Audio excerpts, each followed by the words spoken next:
¿Qué tal? ¿Cómo están? Muy buenos días. Muy buenos días, ¿qué tal? ¿Cómo están? Hoy estamos Buenos lunes. días, profesor. Hola, hola, Kristen, ¿qué tal? ¿Qué tal? ¿Cómo están? Ya, listo, ya estamos listos. ¿Qué tal, Henry? Bueno, como siempre, nos encontramos los lunes a las 10:05 de la mañana.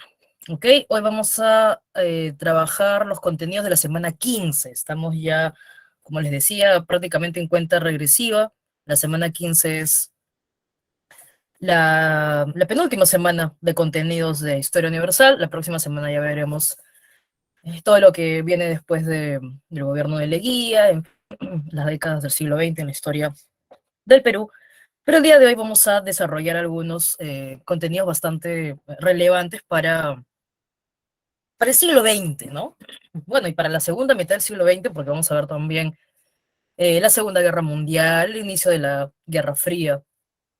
Bueno, ok, entonces, ¿qué tal? ¿Cómo estás, Jorge Adriano, también? Vamos a comenzar de una vez, porque ya saben que estas separatas también tenemos bastante contenido interesante, ¿ya? Vamos a comenzar entonces. Creo que hay un tema que no está en la separata, pero sí está en el PPT. Ya yo siempre tengo acá la separata que ustedes ya tienen. Obviamente ustedes ya lo han revisado. Ajá.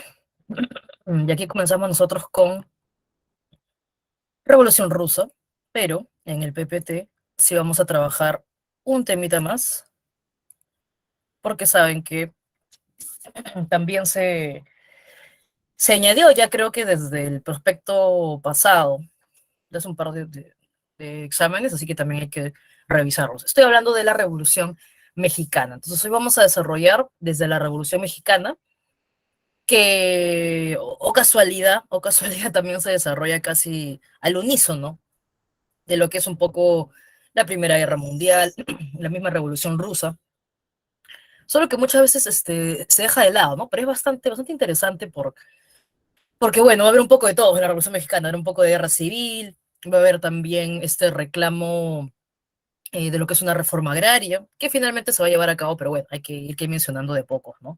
Les decía que también vamos a ver la Revolución Rusa, ahí les voy a dar algunos tips cuando hablemos de revoluciones, porque todo con un fin didáctico, ¿no? Porque hay bastante contenido el que tú tienes que manejar. Y bueno, como les decía, vamos a llegar hasta lo que es el inicio de la llamada Guerra Fría, y vamos a hablar un poco de la Guerra de Corea y la carrera espacial. Ok, entonces hablemos un poco de la Revolución Mexicana. Como les decía, básicamente es un tema que a veces es dejado de lado. Qué bueno que ahora también es importante que lo tienen en consideración para su examen, sobre todo porque le decía todas estas características peculiares que tiene este proceso histórico, ¿no? Y si se dan cuenta, se desarrolla pues, prácticamente al unísono, ¿no? Por ahí coincide con el desarrollo de la Primera Guerra Mundial y también el inicio de la Revolución Rusa. ¿Qué es lo peculiar de la Revolución Mexicana? Acá hay una cosita que quizás no está en esa parte del PPT, pero siempre es bueno mencionarlo para entender, ¿no? Desde que México también pasó por un proceso de independencia, más o menos también en las primeras décadas del siglo XIX. Para 1824, cuando México logra su independencia, va a compartir algunas características con lo que hemos visto. Incluso el tema con México es que deja de ser, o sea, deja de depender de un imperio, y luego vuelve también a ser un imperio, y luego vuelve a ser un estado federal. Entonces podemos decir que desde que México alcanza su independencia, va a ir atravesando por pues décadas de inestabilidad política, inestabilidad económica, hasta que llegamos a la segunda mitad del siglo XIX, donde vamos a ver un personaje bastante conocido, que es Benito Juárez, ¿no?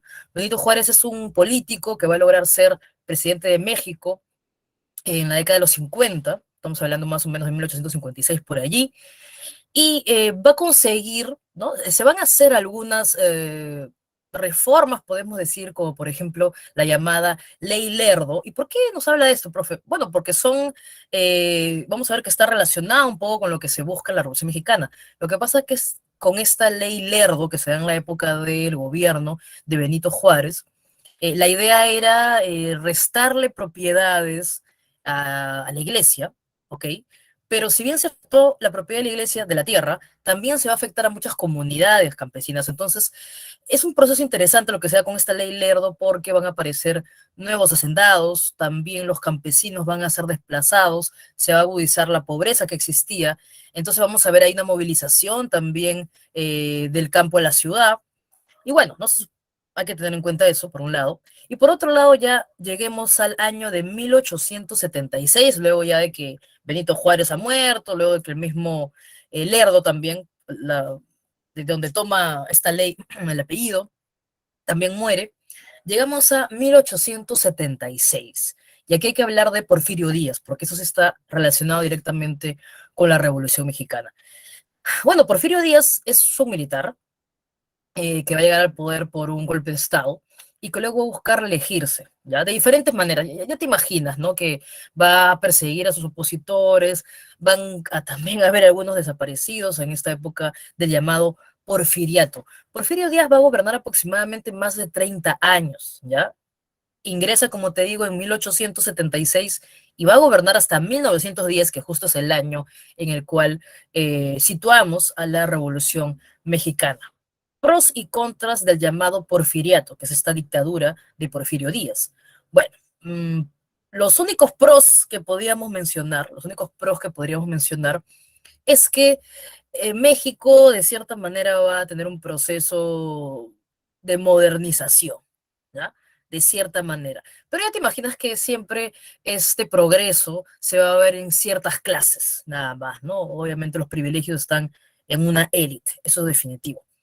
Los contras son más grandes, ¿no? Los contras son la pobreza que se había agudizado, como te digo, desde décadas atrás, se van a expropiar muchas tierras a las comunidades, se van a reprimir muchos movimientos populares, pero como te decía, lo interesante de esta movilización del campo a la ciudad es que muchos de estos campesinos van a entrar, van a convertirse en obreros, ¿no? Así que también se va a desarrollar el movimiento obrero en la época del porfiriato, van a haber grandes huelgas en 1906, en 1907, es obviamente un gobierno corrupto, un gobierno desigual, ¿no?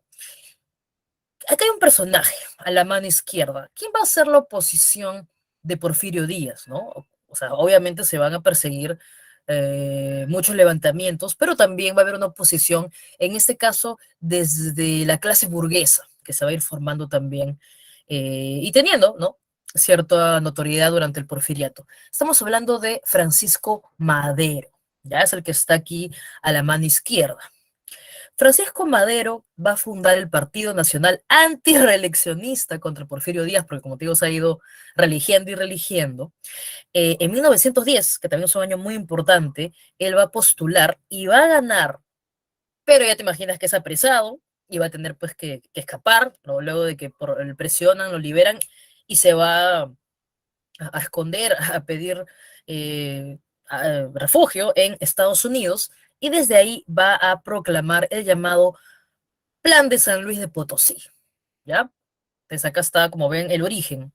Madero, oposición, lo meten preso porque gana, ¿ya? Logra escapar y desde Estados Unidos va a proclamar el llamado Plan de San Luis de Potosí, más o menos en octubre de 1910. ¿Qué decía en este plan? ¿Qué manifestaba? ¿O cuál es el plan de Madero? El plan de Madero, o el manifiesto, ¿no? También conocido como el plan de San Luis de Potosí, es que Madero proclama, o bueno, dice que es necesario un levantamiento, o sea, lo dedica al pueblo, vamos a decir, este plan de San Luis de Potosí, y llama al pueblo a que tomen las armas. Es la única manera de terminar con el porfiriato, ¿ok? Men se compromete a devolver las tierras, se compromete a que va a haber elecciones, etcétera, etcétera, ¿no? Él incluso pues te va a decir que va a dar un día, ¿ya? 20 de noviembre, a las 6 de la tarde, si no me recuerdo. Y bueno, se va a desarrollar, el 20 de noviembre se van a desarrollar diferentes rebeliones y alzamientos donde van a aparecer personajes, estos caudillos clásicos. Sabemos nosotros que México en sus producciones televisivas, en su manera de vender su cultura popular. Bueno, nosotros conocemos mucho de lo que son estos llamados, no sé si acá cuando, por ejemplo, están los charros, ¿no? Que tienen la típica vestimenta que está vinculado con estos caudillos campesinos de la revolución, como Pancho Villa, como Emiliano Zapata, ¿ya? Que por ejemplo ves aquí en el medio, en la imagen del medio. Bueno, perfecto. Profe, ¿qué pasa? 1911, Porfirio Díaz renuncia, Madero puede regresar a México y va a ser elegido presidente. Profe, perfecto, ahí se acabó. No, no se acaba, no es tan sencillo, ¿no? Cae el porfiriato, gobierna Francisco Madero, pero son muchas cosas, ¿no? Es un poco complicado. Todo lo que prometió Francisco Madero en el plan de San Luis de Potosí no lo puede llevar a cabo porque digamos que no quiero justificar, obviamente, pero la manera que por décadas ha sido llevado el poder, ha ido funcionando, podemos decir, México, con corrupción, con desigualdad, pues bueno, ya está Madero en el poder, pero no hay grandes reformas, no hay grandes cambios. Digamos que él se da cuenta que así funciona México, pero hombre, o sea, bueno, ya nos imaginamos que todas estas rebeliones llamadas por Madero, que han logrado su objetivo, van a continuar, ¿no? Entonces, acá vamos a ver el gran objetivo de la Revolución Mexicana, que lo vemos en palabras, ¿no? De Emiliano Zapata, en el llamado Plan Ayala. Es Zapata, Emiliano Zapata, que no reconoce el poder de Madero, lo acusa más bien de traicionar la revolución, traicionar a los campesinos que lo apoyaron para que llegue al poder finalmente, ¿no? Entonces, como te decía, Madero llega al poder, pero como no hay reformas, van a continuar, pues te digo que tiene un poco de guerra civil también, porque van a continuar los levantamientos liderados tanto por personajes como Pancho Villa, Pascual de Orozco y también Emiliano Zapata, que está principalmente vinculado con Plan Ayala, porque Plan Ayala lo que reconoce es las tierras. Lo que busca es que se restituyan las tierras. Una reforma agraria. Reforma agraria, cada vez que escuchas el término reforma agraria, y lo vamos a ver también en el caso peruano, que era lo que proponía, por ejemplo, Aya de la Torre. La reforma agraria lo que busca es transformar la propiedad de la tierra, ¿no? Que siempre suele estar en la mano de pocos o son dueños de una élite, obviamente no es dueño quien lo trabaja, entonces más o menos por ahí viene la cosa, ¿no? Como no hay reformas, el ejército revolucionario pues va a seguir, ¿no?, levantándose porque no reconocen a Madero y esta inestabilidad va a generar también otros golpes de Estado de otros personajes que quieren aprovecharse, ¿no? Como por ejemplo Victoriano Huertas, que va incluso, de cierta manera, a permitir la intervención de Estados Unidos, ¿no? Una vez Madero muere, se sigue desarrollando la revolución, no va a haber un conflicto entre caudillos, van a entrar otros, por ejemplo, Pancho Villa, que va a estar movilizando todo el norte, se va a aliar con Venustiano Carranza, y más bien Emiliano Zapata está por lo que es el sur. Ellos se van a enfrentar a Victoriano Huertas, que como te digo está en el poder de facto. Entonces, finalmente se darán cuenta que hasta el mismo Estados Unidos, que ha invertido pues bastante también en México, teme por sus intereses porque nadie que haya invertido le conviene que haya esta inestabilidad. Hasta incluso Estados Unidos va a estar apoyando a los revolucionarios también porque quieren que de una vez esto termine, ¿no? Pero como les decía, cuando ya entran más caudillos, hasta los mismos líderes revolucionarios se van a enfrentar, ¿no? Van a cambiar un poco las alianzas, Villa va a estar con Zapata, como estuvo desde un principio, Carranza va a sumarse con otro, que es Obregón, y más bien ellos van a buscar una constitución, ya basta de los levantamientos, de los saqueos, en fin, de la inestabilidad, y esto recién se va a terminar cuando Venustiano Carranza gane y se logre en 1917 lo que tanto ellos proponían, ¿no? Una nueva constitución, ¿ya? Carranza va a ser reelegido entonces presidente, se va a desarrollar una nueva constitución. Esta constitución, la de 1917, es la que le da, la que organiza México en 27 estados, un distrito federal, también le da la potestad al Estado para que expropie tierras, por ejemplo, para buscar beneficios comunes. También está la división de poderes, se da una ley laboral para el movimiento obrero del salario mínimo, de las 8 horas. Y uno diría, ya, ya, se acabó, ahora sí, ¿no? Pero siempre van a haber pugnas por el poder, Carranza va a terminar siendo asesinado y quien lo había apoyado, que es Obregón, va a llegar al poder también. Entonces, de ahí recién podemos decir que ya se puede respirar y comienzan a hacerse las reformas vinculadas principalmente a los planes agrarios, ¿no? A los planes agrarios. Ok, ok, eso entonces, a grandes rasgos, la Revolución Mexicana consigue finalmente lo que tanto busca, que es tierra, ¿no? La tierra, la reforma agraria, pero como ven, pues también muchos intereses de por medio, intereses extranjeros, y siempre hay que ver los antecedentes para comprender un poco cuál es el gran problema, ¿no? Siempre va a haber desigualdad, un movimiento obrero allí en desarrollo, también el reclamo de la tierra, y estas cositas las vamos a ver que se repiten en diferentes. Ahorita vamos a hablar de la Revolución Rusa y también hay un tema parecido, ¿no? O sea, siempre en estos contextos de revolución es pues una nación, una república, o como en el caso de Rusia, una, bueno, un zar todavía, descendientes, un gobierno absolutista y todo ello, pero siempre hay estas desigualdades, ¿no? Que finalmente llevan a las movilizaciones que buscan justo terminar con esta desigualdad, ¿no? Entonces, bueno, ahí dejamos el tema de la Revolución Mexicana, finalmente Obregón en el poder. Listo, perfecto. Ahora hablemos entonces de la Revolución Rusa. Nosotros el día de hoy vamos a hablar de la Revolución Rusa, ya vimos también un poco de la Revolución Mexicana. De acá a 2 semanas, ya terminando lo que es Historia Universal, hablaremos de la Revolución China, la Revolución Cubana. Y a ver,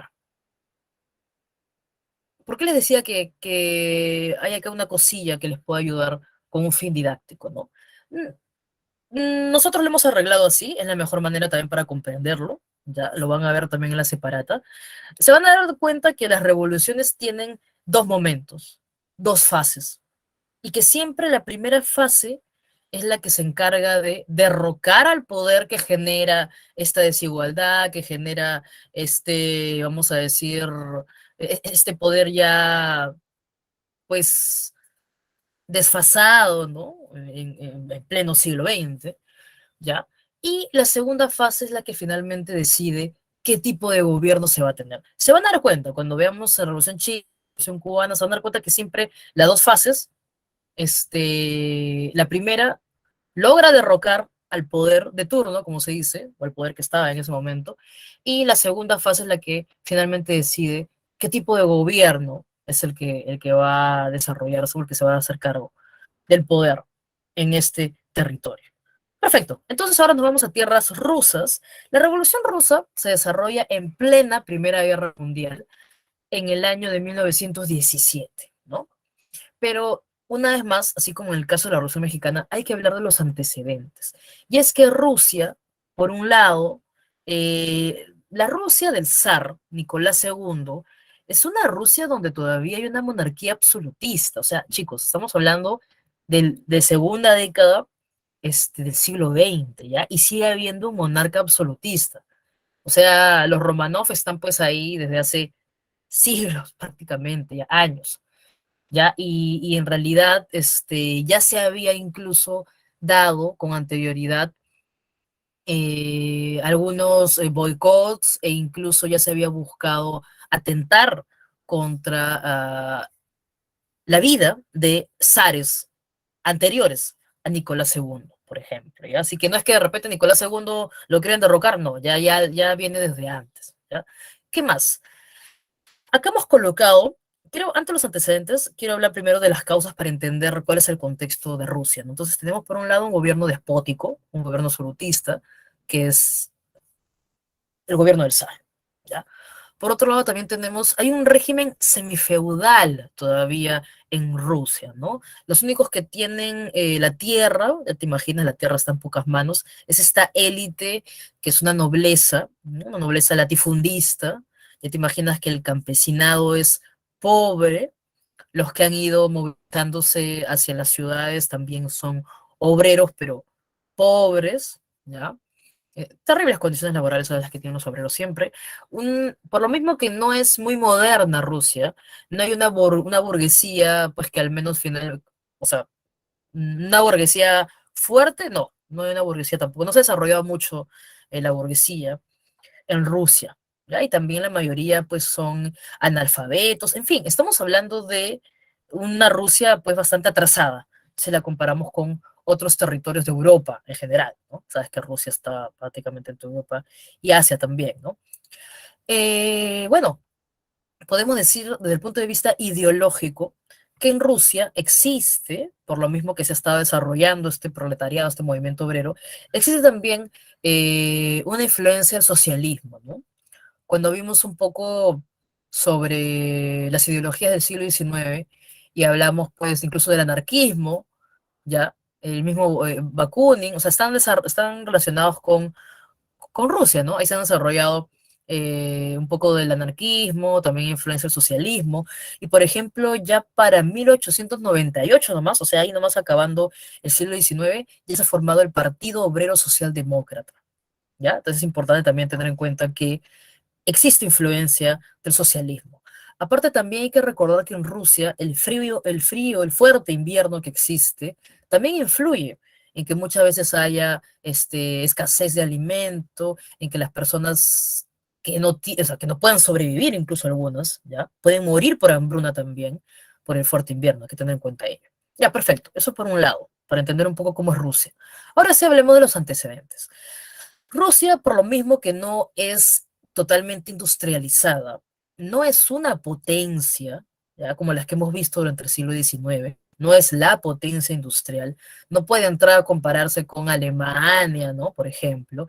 Entonces, incluso, no sé si recuerdo que lo llegué a mencionar, o quizás no, bueno, Japón luego de la restauración Meiji, Japón sí va a tener un desarrollo bastante rápido entre la segunda mitad del siglo XIX y las primeras décadas del siglo XX. Por eso vamos a ver a Japón enfrentándose, ¿no? A Estados Unidos en la Segunda Guerra Mundial. Pero previamente Rusia se enfrentó a Japón en la guerra ruso-japonesa, que va más o menos de 1904 a 1905, donde principalmente lo que ambicionan los territorios que ambicionan Rusia y Japón es parte de Corea, parte de China, ¿no? Donde hay minas de carbón, también los rusos buscan un puerto que no se congele, ya están buscando un puerto en el Pacífico, por eso es que se meten pues con territorio también que ambiciona Japón, ¿no?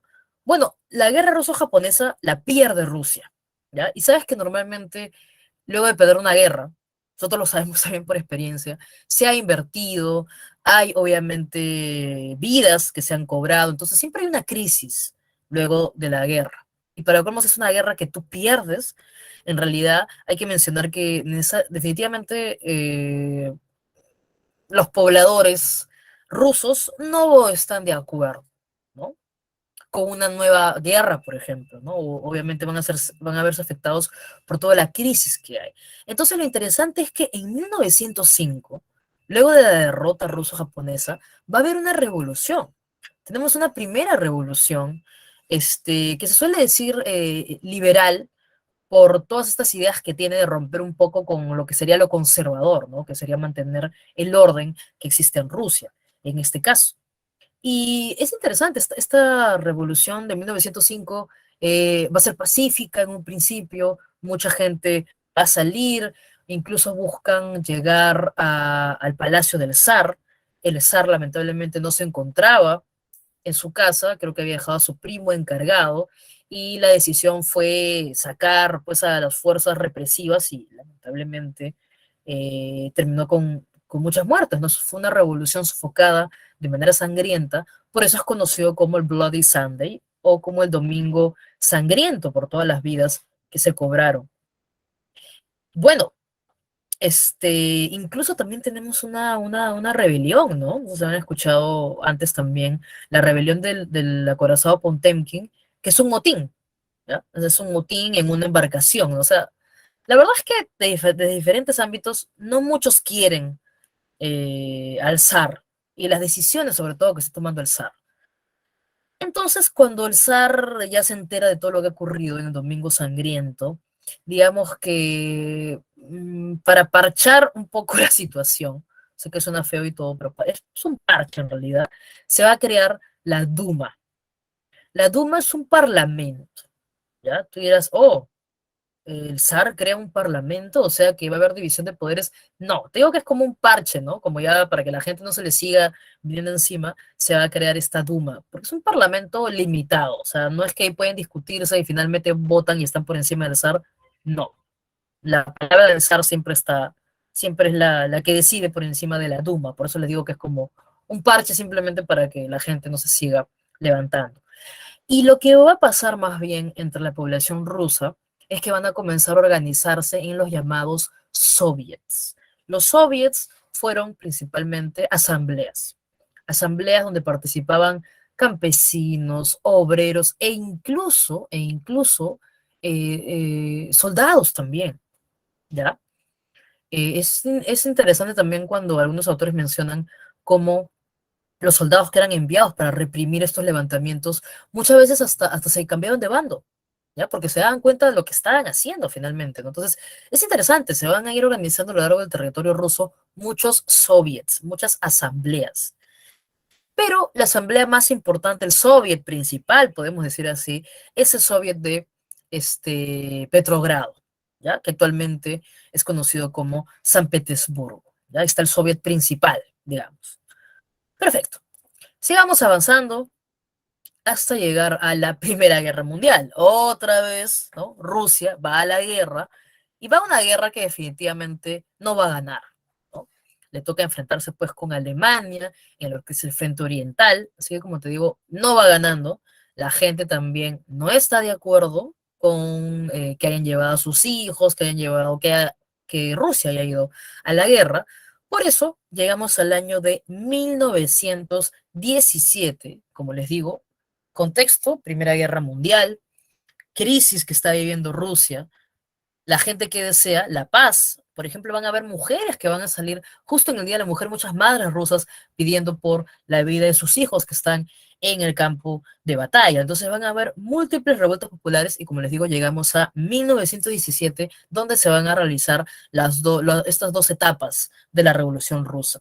La llamada Revolución de Febrero y la Revolución de Octubre. ¿Qué diferencias hay entre estas dos revoluciones? Hay algunos autores que te dicen que la Revolución de Febrero es liberal, ya muy parecida a la de 1905. Lo interesante incluso de esta Revolución de Febrero es que es espontánea, ¿ya? En cambio, la Revolución de Octubre es llamada la Revolución Socialista porque hay liderazgos, hay personajes que se pueden identificar. ¿Ya? Es la gran diferencia, la de febrero y la de octubre. La de febrero es más espontánea, como les digo, es la gente que en plena crisis, por el deseo de presionar al zar de que salga Rusia de la guerra, sale a las calles. Entonces la revolución de febrero van a desarrollarse múltiples huelgas a lo largo del territorio. Va a comenzar con la huelga, como te digo, justo donde estaba el soviet principal, en la ciudad de Petrogrado, actual San Petersburgo. Cuando todas estas noticias llegan a oídos del zar, porque el zar se encuentra en el campo de batalla, el zar se da cuenta pues que no hay más, no hay otra manera de solucionar esto más que abdicar al poder, ¿no? O sea, bueno, sí, fue la decisión final. Por eso yo te decía que la primera fase de la revolución siempre logra derrocar al poder de turno. En este caso, la revolución de febrero es la que logra que el zar Nicolás II Romanov renuncie al trono. Eso significa abdicar al trono. Y ningún otro noble va a querer ponerse esa corona. O sea, él abdica y ahí quedó. Profe, y si ningún noble acepta el poder, ¿quién va a gobernar Rusia? Bueno, se va a establecer un gobierno temporal, que es un gobierno que va a tener la forma, el nombre, las características de una república. En este caso, el que va a tomar el poder, ¿no? El que va a ser la cabeza de este gobierno temporal, provisional, es Alexander Kerensky, que lo tienes aquí, ¿ya? Alexander Kerensky era un político vinculado con el partido menchevique, o sea, es un político socialista, ¿ya? Lo que pasa es que los socialistas, lo hemos visto en el caso de las ideologías, no todos tienen, ¿no? O sea, creen en eliminar la propiedad privada, lo hemos visto, lo hemos conversado cuando hablamos de socialismo, pero no todos creen en seguir los mismos pasos, ¿no? Para lograr el cambio. ¿Ya? Pueden estar influidos por el socialismo, por el marxismo también. Se los mencioné cuando hablamos de Aya y Mariátegui, ¿no? El caso de Mariátegui es más pensando en el campesino, el proletario, pero más bien el caso de Aya es más pensando en la clase media, ¿no? Entonces, lo mismo, acá hay que llevarlo aquí también cuando hablemos de Kerensky. Kerensky es un político socialista, pero es un socialista moderado, podemos decir de cierta manera, ¿no? Y él va a ser, puede ser que esté a la cabeza de este gobierno provisional que se establezca luego de que abdique el zar Nicolás, ¿no? Te decía que también Kerensky está vinculado con los mencheviques, que los mencheviques eh, son, es una facción, ¿ya? Que piensa, que apoya la revolución de obreros y campesinos, pero que piensa que debe haber un periodo de transición donde Rusia comience a industrializarse y que para eso es muy necesario la participación de los burgueses, ¿no? Que tiene que haber una democracia antes que una revolución proletaria, ¿no? Entonces, ahí si te das cuenta, nos hace pensar incluso un poco, ¿no? Hasta en los socialistas utópicos, ¿no? De cierta manera. Bueno, hay que tenerlo en cuenta, porque esto va a generar un problema. Kerensky y el gobierno provisional asumen la dirección de Rusia, pero esto no significa que los soviets dejen de existir. Acuérdate que estas asambleas siguen existiendo y que son las que se levantaron y que estuvieron pues liderando estas revoluciones de febrero. ¿Ya? Así que ten en cuenta eso. ¿Cuál es la decisión, o más bien o sea, la no acción? ¿Qué es lo que no hizo el gobierno de Kerensky que va a generarle un problema con los soviets? La guerra. Kerensky siguió manteniendo a Rusia en la guerra. Es el gran problema que va a haber, porque acuérdate que dentro de los reclamos de los soviets está obviamente el que Rusia debe retirarse de la guerra. Entonces se va a generar un conflicto entre el llamado poder real, como se dice, y el poder oficial. El poder oficial es el gobierno provisional de Kerensky, que iba a llamar finalmente a elecciones, ¿ya? Pero el poder real o quienes van a reclamar el poder son los soviets. Hay que mencionar también otra cosilla, ya otra cosita es abril de 1917.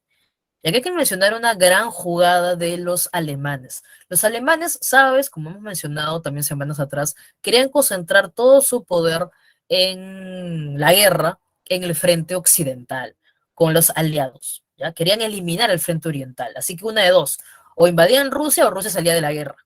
Entonces, profe, ¿qué tiene que ver eso? Que en abril de 1917, creo que acá ya podemos presentarles a este personaje que está aquí en la parte central superior, Lenin, ¿ya? Lenin, Vladimir Ilich Lenin, era un político, pues, socialista, de oposición, que estaba, recluido, no había sido sacado, exiliado del territorio ruso, y cuando llegan noticias de esta revolución de febrero, ¿ya? Él estaba en Zurich, creo, todo se va a planear, se va a organizar todo para que Lenin pueda regresar a Rusia. ¿Por qué te decía que los alemanes son importantes? Porque los alemanes le van a dar las garantías a Lenin para que regrese. Ya desde Zurich lo van a llevar hasta Rusia.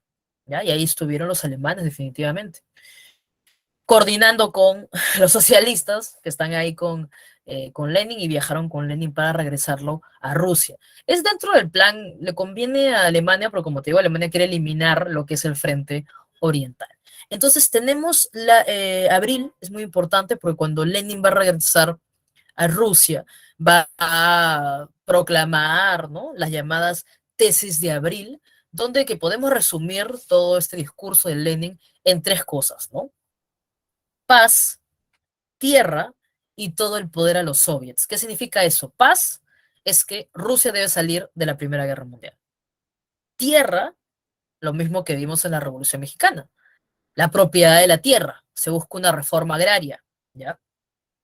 Y finalmente todo el poder a los soviets. Lenin estaba ninguneando el gobierno de Kerensky y reconociendo el liderazgo de los soviets. Ese era su plan, ¿no? El plan es que tarde o temprano se iba a llamar a elecciones y el plan de Lenin, que en este caso está vinculado con los bolcheviques, ya que los bolcheviques también son, en este caso, ellos son partidarios de que se debe tomar el poder derrocando al zarismo, en contra de la burguesía también, digamos que son más radicales, ¿no?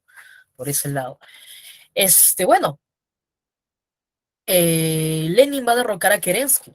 Ya te dije cuál fue el gran error de Kerensky, ¿no? No retirar a Rusia de la guerra. Y en este caso, el plan era que en las elecciones gane el partido bolchevique, ¿no? Que lidera Lenin.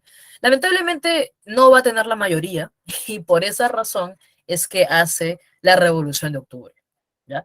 Derroca a Kerensky y va a organizar, en realidad aquí Lenin es el ideólogo, pero el que va a estar detrás organizando al Ejército Rojo, organizando cuáles deben ser eh, las ciudades, los puertos, las decisiones para poder organizar esta revolución está en manos de León Trotsky, ¿no? Porque León Trotsky creo que va a ser el presidente del soviet principal y obviamente pues, baja junto a Lenin, es su mano derecha, y León Trotsky es el que va a estar a cargo, como te digo, del ejército rojo, que va a ser el que lidere la revolución de octubre, ¿no? Ellos van a tomar el ferrocarril, van a tomar el correo, las torres de comunicaciones, o sea, a diferencia de la Revolución de Febrero, que fue, como te digo, este, más, de cierta manera, informal, ¿no?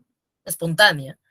La Revolución de Octubre sí tiene liderazgos muy claros, ¿no? Tienes Lenin, tienes Trotsky, obviamente a los bolcheviques que no lograron ganar por la vía regular. Entonces, luego de la Revolución de Octubre, es evidente que eh, han logrado el cometido, han logrado lo que buscaban los alemanes, ¿no? Ya Rusia, que está en... Ah, ya, es que, a ver, me estaba olvidando de mencionarte algo, una cosita, que justo está al comienzo de la separata, ¿no? Hemos puesto ahí un mapita al comienzo de la separata porque no es tan sencillo, no es que la Revolución de Octubre, ya, listo, ganó. No, no fue tan sencillo.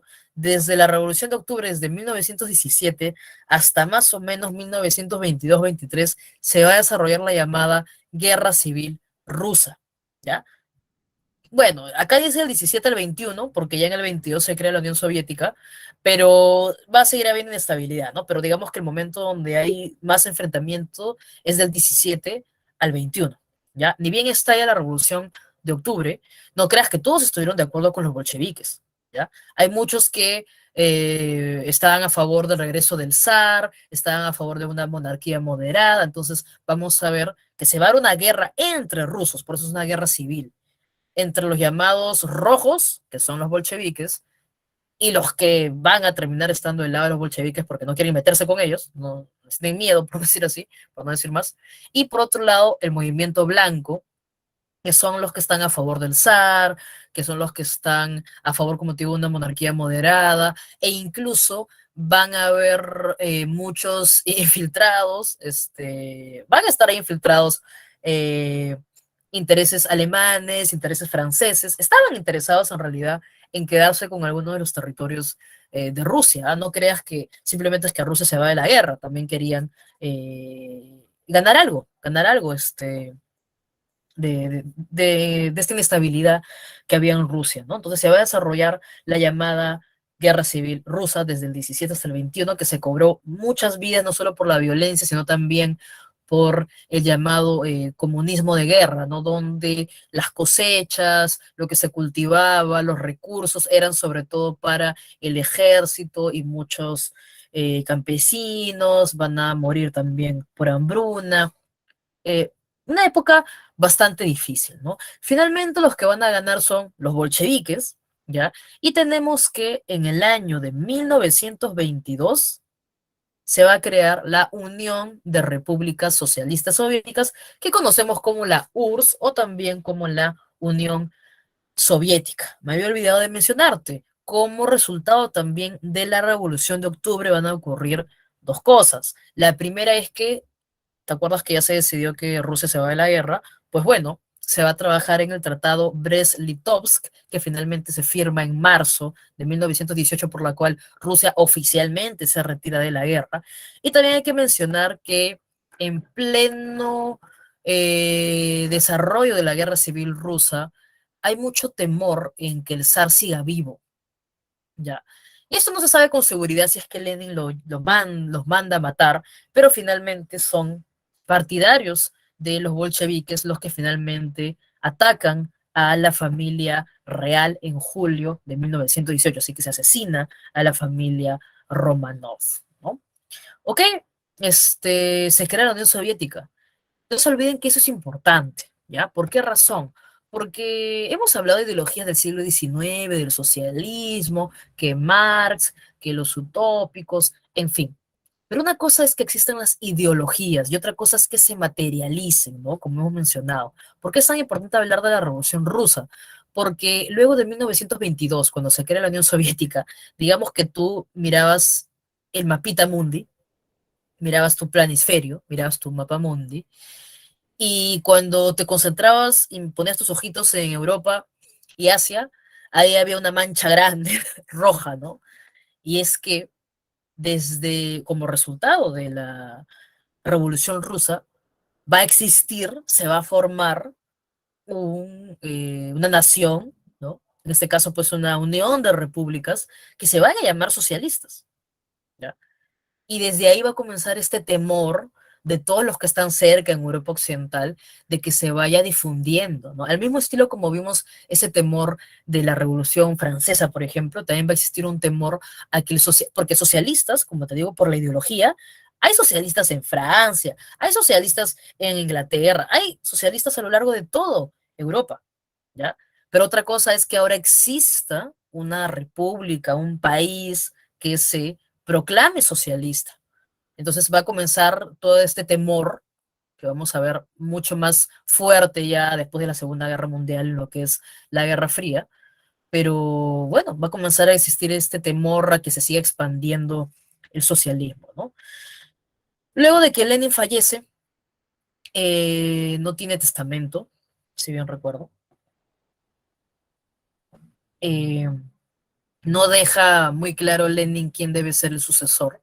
Y lo que no habíamos ido mencionando es que mientras se desarrolla la guerra civil, eh, el partido, eh, bueno, el partido ruso, ¿no? Eh, eh, va a haber un personaje que va a ir escalando puestos hasta llegar a ser la cabeza, ¿no? Estamos hablando de Stalin. Estamos hablando principalmente de Stalin. En realidad todos pensaban que el sucesor de Lenin sería Trotsky. Tal es el que estuvo detrás de la Revolución de Octubre, es el que creó el Ejército Rojo, el que negoció la retirada de Rusia de la Primera Guerra Mundial, pero no contaban con Stalin, no contaban con Joseph Stalin, que finalmente logró subir, escalar en el partido. Y cuando muere Lenin, la cabeza del partido ya era Stalin. Y más bien comienza una persecución a líderes que se opongan a sus ideas, e incluso el mismo Trotsky, que va a escapar de Rusia, va a ser finalmente asesinado, ¿no? Y eso le permite a Stalin estar a cargo de la Unión Soviética y va a comenzar pues con sus llamados planes quinquenales, que significa que cada 5 años se ponía metas Rusia que debía lograr a cualquier precio, metas para industrializar, para que haya crecimiento económico, etcétera, etcétera. Y bueno, vamos a ver cómo Stalin va a convertir a Rusia en una potencia, pero lamentablemente al costo de muchos de sus pobladores, ¿no? De muchos rusos. No sé, ya, sí, me había olvidado de mencionarles que aquí está la imagen, que es una imagen que definitivamente aquí en el Perú tiene otra connotación, ¿no? Estoy hablando de la hoz y el martillo. La hoz y el martillo fue el símbolo de los soviets, el símbolo de la revolución, porque no es otra cosa que la unión de el utensilio, la herramienta obrero, que sería el martillo, y la herramienta del campesino, que sería la hoz, ¿no? Entonces ahí significaba, era prácticamente como les digo, el símbolo de la revolución, el símbolo de los soviets, donde estaban juntos los campesinos y los obreros. Perfecto, perfecto. Entonces dejamos ahí la Revolución Rusa y regresamos a el fin de la Primera Guerra Mundial. Habíamos conversado semanas atrás que luego de la Primera Guerra Mundial, los países, así sean los ganadores, van a entrar obviamente en una época de recesión económica, ¿no? Y el único que va a estar de pie, el único que va a tener una economía más bien en crecimiento fue Estados Unidos. ¿Ya?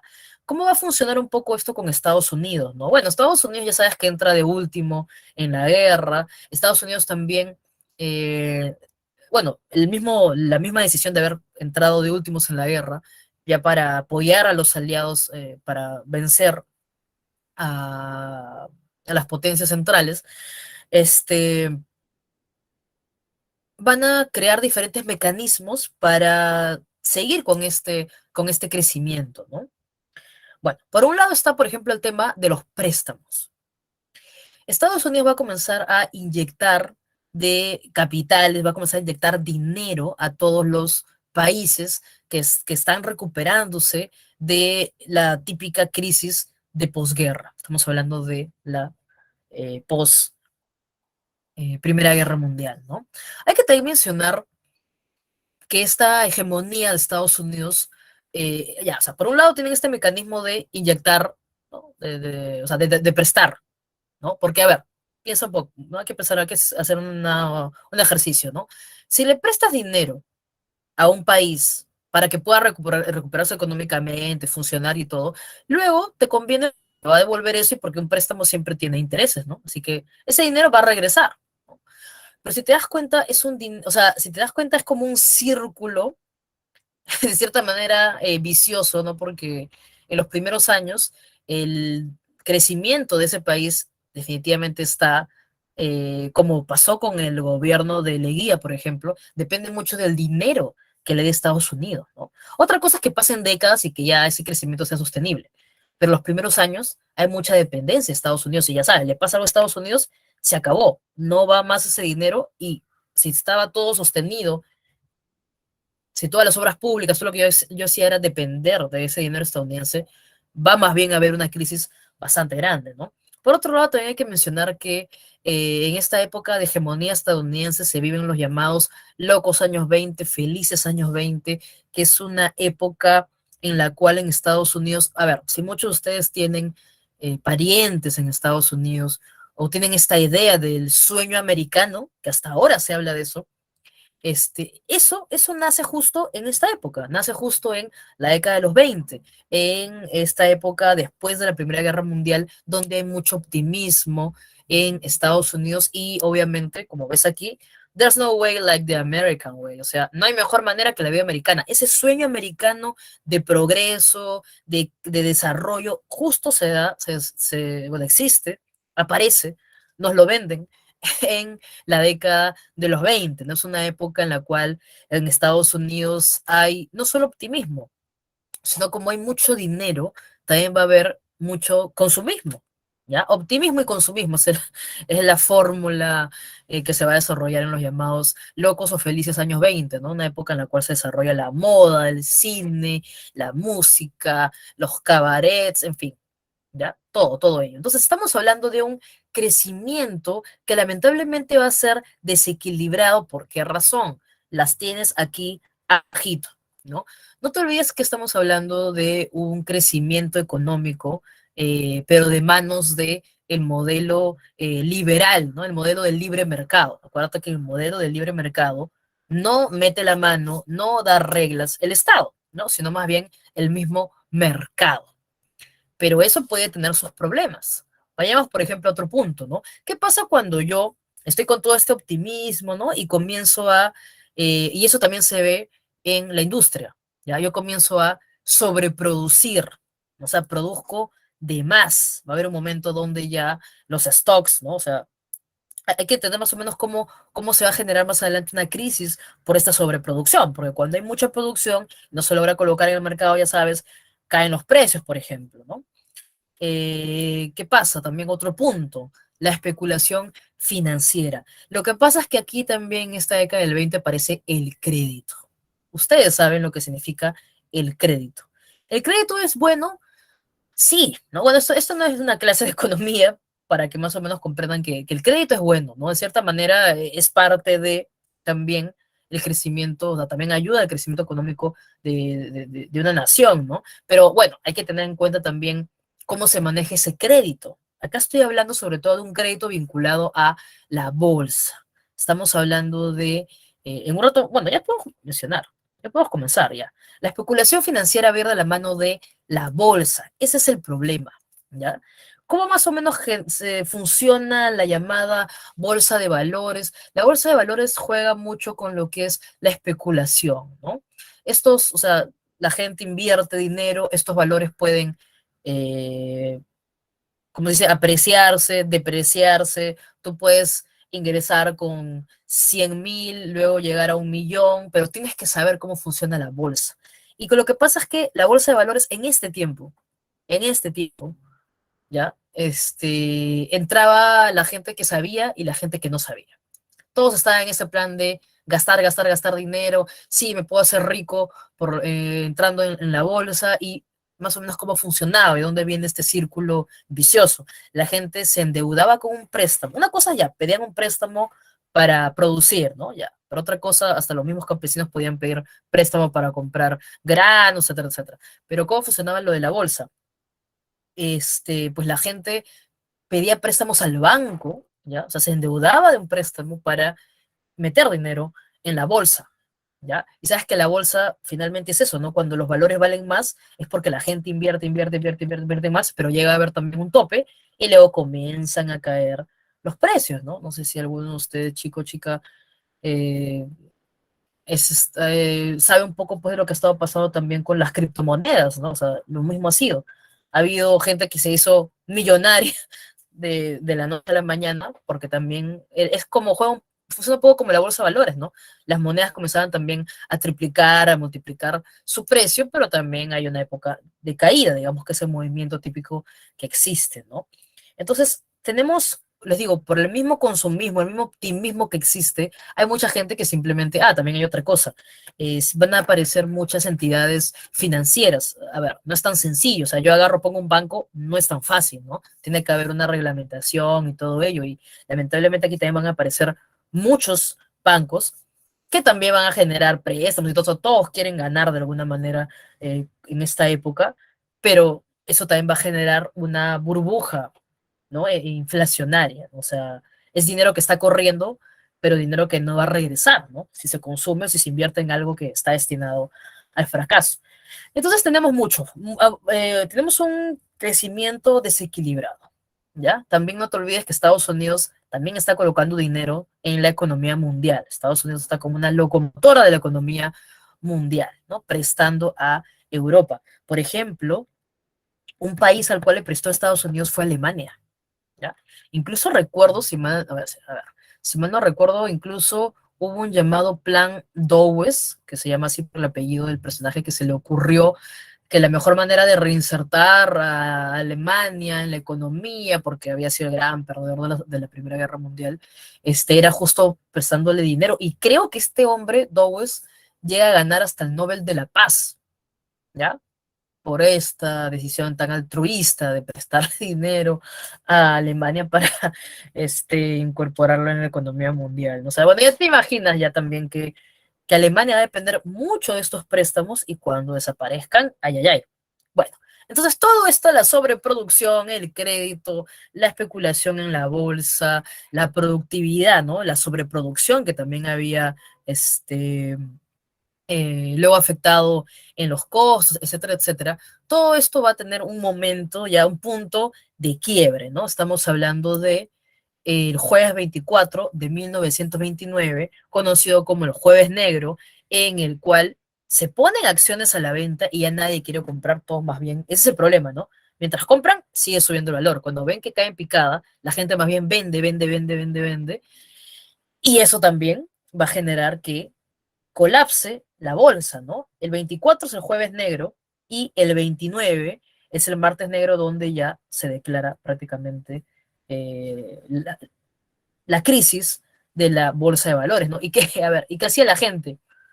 quería ir al banco a sacar lo que había puesto, pero los bancos también muchos se declararon en bancarrota, ¿no? Por lo mismo que te decía que hay muchas entidades financieras que entraron al juego sin siquiera una regulación. ¿Cuál es la consecuencia de esta caída de la bolsa?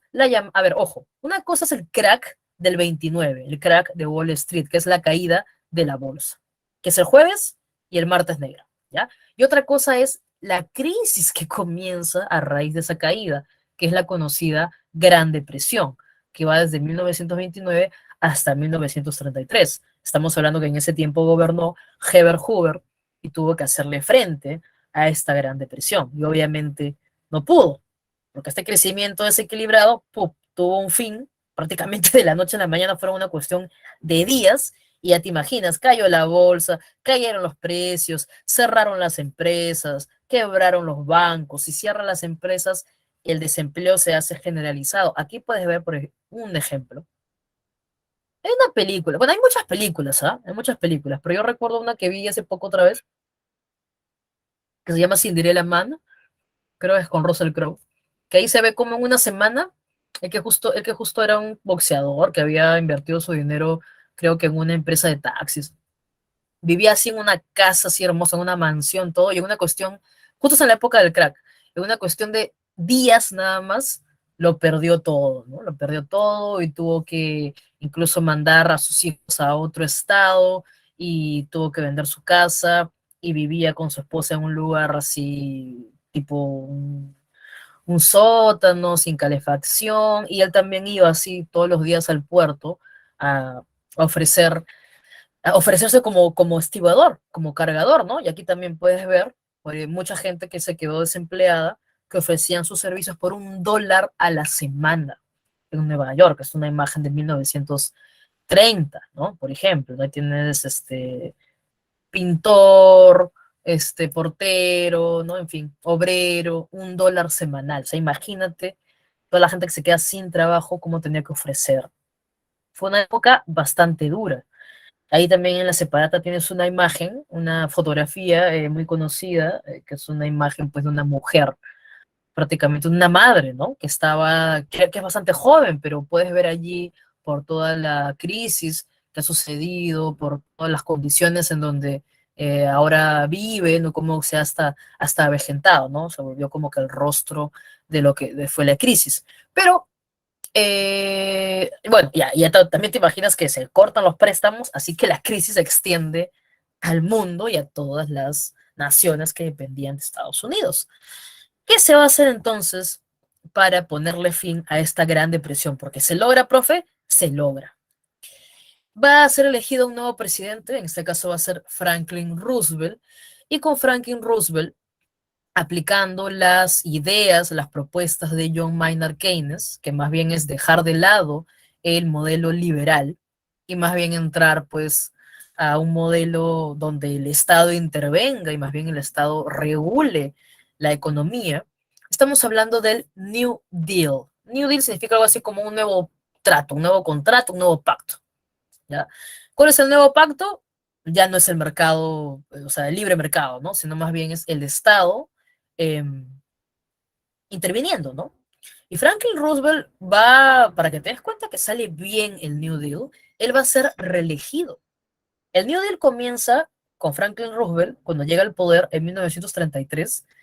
El New Deal es solo hasta el 39, porque ahí ya comienza también la Segunda Guerra Mundial, pero Roosevelt sigue en el poder, y Roosevelt hubiera seguido en el poder si no hubiera sido que también su salud, ¿no? Hizo que finalmente fallezca, ¿no? Y él va a gobernar desde el 33 hasta el 45.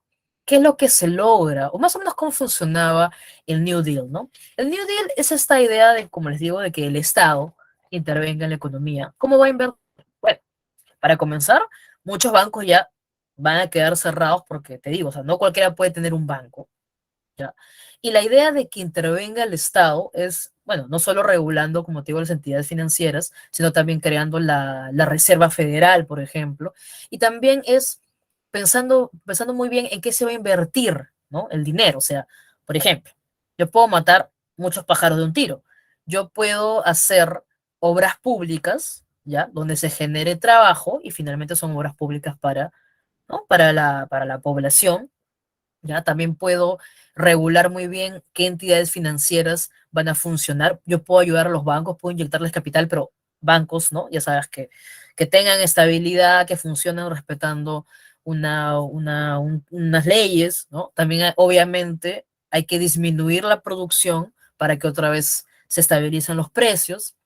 Y la mejor manera es incentivando que la gente una vez más tenga un buen salario para que pueda otra vez gastarlo y otra vez funcione más o menos la economía, ¿no? Entonces se va a aumentar los salarios, se mejoran las condiciones laborales con menos horas de trabajo, como te digo, se invierte en muchas obras públicas, también se dan muchas medidas sobre la equidad y se crea el sistema de seguridad social, ¿no? Que sabes que existe hasta la actualidad. No sé si ves en algunas películas, en algunas series estadounidenses que siempre cuando van a algún lado a atenderse o algo, lo que los distingue es su número de seguro social, por ejemplo, ¿no? Entonces, muy interesante, muy importante lo que ocurre con el New Deal. Va a lograr que Estados Unidos se recupere y eso también los va a llevar a que una vez más en un contexto de Segunda Guerra Mundial ellos también entren tarde, ¿no? Por esta misma decisión de que se han recuperado, ¿no? De la crisis, ¿no? Ok, a ver, todo este impacto que la Gran Depresión, como te digo, arrastró a otras economías a la crisis. Y esta crisis, no solo de la Primera Guerra Mundial, porque ponte un rato, ¿no? Ponte un rato en los zapatos de los alemanes, ¿no? Han perdido una guerra, luego, o sea, hay terribles condiciones que le han puesto en el Tratado de Versalles. Acuérdate que hubo un pago de deuda de guerra que recién se pagó pues en el siglo XXI, ¿no? ¿Qué más? Sumado a que estuvieron dependiendo de los capitales estadounidenses y también, o sea, es una crisis sumado a otra crisis, que es la del crack, ¿no? Entonces, todo esto va a generar las condiciones, bueno, y para colmo, digamos que el gobierno de turno, que en esta época en Alemania, al menos en el caso de Alemania, es la República de Weimar, no logra las reformas que la gente espera, ¿no? No logra crear trabajo, ¿no? O sea, o en todo caso es lenta esta recuperación, por ejemplo, en el caso alemán, y toda esta crisis va a generar las condiciones para que aparezcan los fascismos, ¿no? Otra manera de llamar a los fascismos es totalitarismos, su mismo nombre lo dice, ¿no? Porque van a tener un carácter autoritario, un carácter donde todo, la totalidad, la política, la sociedad, todo se maneje desde un partido político, desde una cara, ¿no? Desde un caudillo, desde desde un líder político, ¿ok? Entonces, el totalitarismo, disculpen, también conocido como fascismo sobre todo a partir de Benito Mussolini, cuando crea el partido fascista, o los fascios, que en un rato vamos a hablar de ello, pero el término quizás general sería llamarlo también totalitarismo, ¿no? Completamente válido, fascismo, totalitarismo. Bueno, pues ya sabes que es una ideología y que se materializó, así que también fue un sistema de gobierno, un sistema político, donde, como les digo, luego de la crisis de la Primera Guerra Mundial va a desarrollarse, ¿no? Y como es autoritario, va a ser antidemocrático, va a estar en contra de la democracia. Y también va a tener algunos enemigos que va a perseguir, ¿no? El fascismo va a perseguir, por ejemplo, el comunismo, que ya te imaginarás desde que existe la Unión Soviética, ya sabes que hay una mancha roja ahí, ¿no? Grande, que temen que que se expanda, ¿no? El fascismo va a tener muchos mecanismos, muchas características, muchas formas de trabajar, de mantenerse en el poder.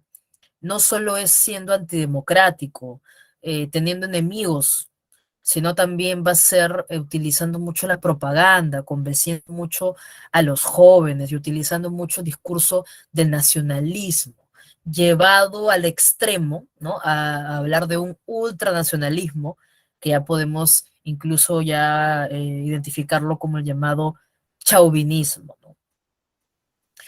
Este totalitarismo se va a originar, como te digo, en Italia, de ahí es que viene el término de fascismo, ya lo vamos a hablar en un rato, y va a llegar a su grado más extremo, o sea, su radicalización en el nazismo alemán.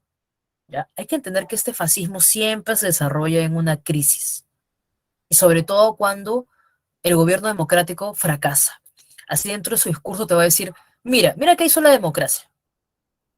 Eso termina siendo un término fascista, ¿ah? Y ten cuidado porque el fascismo no terminó. O sea, la gente, el problema de amarrar el fascismo a Mussolini y a Hitler es que mucha gente piensa que el fascismo se acabó cuando Hitler se pegó un tiro.